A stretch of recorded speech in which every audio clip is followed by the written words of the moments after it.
Good morning students. Today we are going to study chapter 7 Getting to know plants. इस chapter के अंदर हम plants के बारे में जानेंगे. ठीक है. We all like playing in gardens covered with smooth layer of green grass. हम सबको हरी हरी घास के ऊपर गार्डन में बगीचे के अंदर हरी घास के ऊपर खेलना बहुत अच्छा लगता है. वेरियस प्लांट्स एंड ट्रीज, घास के अलावा अलग अलग तरह के पेड़ पौधे सबको अच्छे लगते हैं. Some are flowering, some are laden with fruits, some are tall with many branches and some are small with the height of only few inches above the ground. सबको अच्छा लगता है हरे भरे पेड़ों के बीच में उछल कूद करना, घास के ऊपर खेलना. इनमें से कुछ पेड़ तो फ्लावरिंग वाले होते हैं, उनमें फूल आते हैं और कुछ फलों से लदे हुए रहते हैं. कुछ की ब्रांचेस, बहुत सारी ब्रांचेस होती हैं किसी पेड़ के अंदर, जैसे बैनियन ट्री होता है, पीपल ट्री होता है, बहुत सारी ब्रांचेस होती हैं, बड़े बड़े पेड़ होते हैं. कुछ प्लांट्स बहुत छोटे होते हैं हाइट में, ज़मीन से उनकी हाइट कुछ इंचेस तक ही होती है. You can see many more types of plants and trees near home, on the way to school garden, colony garden, etc. हमारे आसपास अपने सराउंडिंग में हम तरह तरह के पेड़ देखते हैं. कोई छोटे होते हैं, कोई बड़े होते हैं, कोई फ्लावरिंग वाले होते हैं, कोई किसी में फ्रूट्स होते हैं. Just as human body parts, plants also have different parts like root, fruit, stem, leaf, flower and branches. अब जैसे ह्यूमन बीइंग्स के हमारे जैसे अलग अलग बॉडी पार्ट्स होते हैं, लेग्स हैं, आइज़ हैं, ईयर्स हैं, हैंड्स हैं, उसी तरह से जो प्लांट्स होते हैं उनके भी अलग अलग बॉडी पार्ट्स होते हैं. कौन कौन से होते हैं प्लांट के part? Root, stem, leaf, flower, branches, fruits, ये सब उसके पार्ट्स होते हैं. Try to correctly label the parts of plant. अब ये आपको यहाँ पर एक प्लांट का एक स्ट्रक्चर दे रखा है. आपको अपनी नोटबुक के अंदर जो वाइट पेज है उसके अंदर इसको ड्रॉ करना है और इसकी लेबलिंग करनी है. लेबलिंग करके, लेबलिंग आप कैसे करोगे? जैसे ये फ्लावर, लीफ, स्टेम, रूट. ठीक है. अपने रजिस्टर के वाइट पेज में पेंसिल से ड्रॉ करोगे और पेंसिल या वैक्स कलर को यूज़ करके आप इसको कलर करोगे और लेबलिंग करना ज़रूरी है. ठीक है. तो ये आपका होमवर्क है आज का कि ये इसका स्ट्रक्चर ड्रॉ करना है और उसको लेबल करना है. Let us now study about different parts of a plant and different kind of plant. अब हम इसके अंदर तरह तरह के प्लांट्स के बारे में और उनके पार्ट्स के बारे में पढ़ेंगे. Herbs, shrubs and tree. आपने अपनी प्रीवियस क्लासेस के अंदर हर्ब, श्रब और ट्रीज के बारे में पढ़ा हुआ है.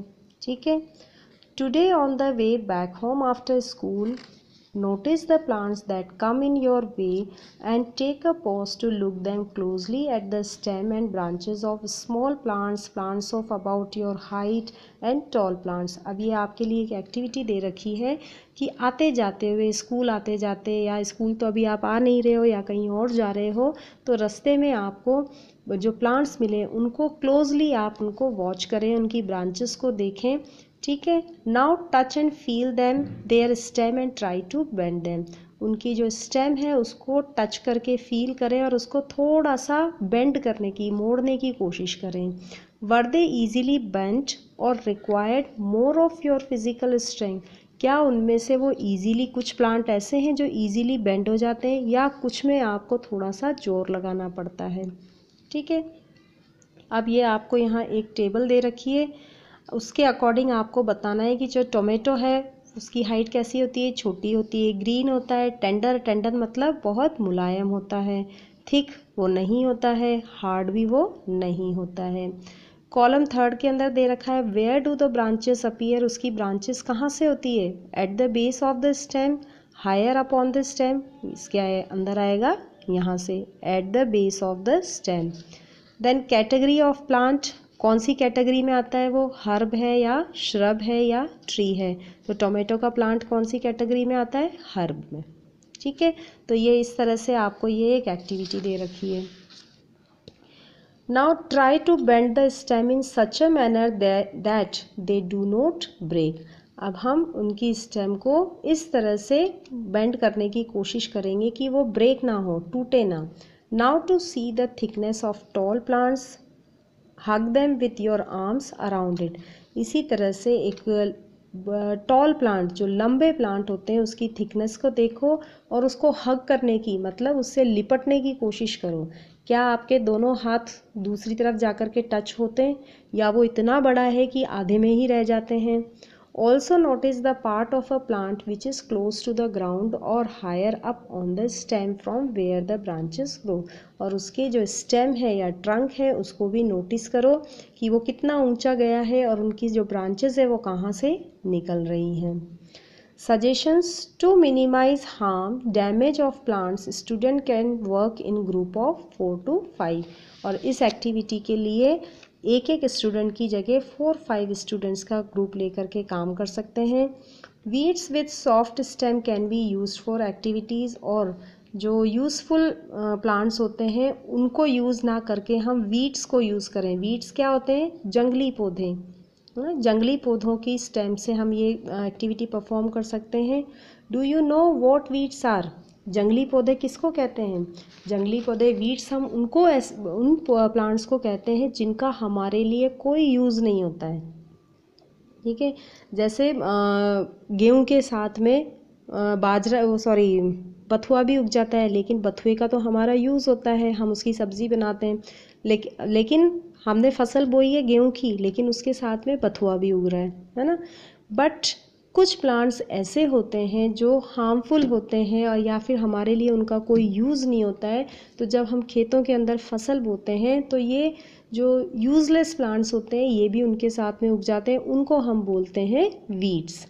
इन क्रॉप फील्ड, लॉन्स और in pots often some unwanted plants और weeds start growing.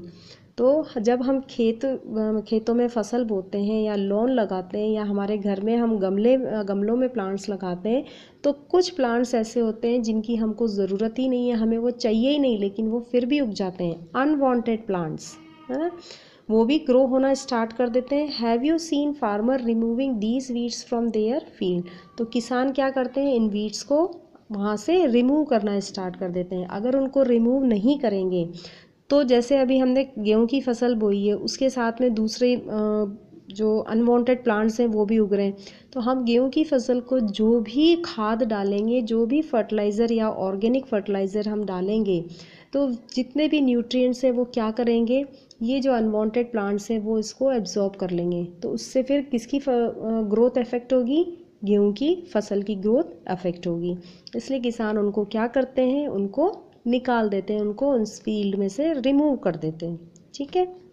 Most of the plants can be classified into 3 categories based on these characteristics, herbs, shrubs and trees. तो जितने भी जो प्लांट्स हैं उनको मोस्टली 3 कैटेगरी में divide किया गया है, हर्ब, श्रब एंड ट्रीज। उनके बारे में हम नेक्स्ट क्लास में पढ़ेंगे।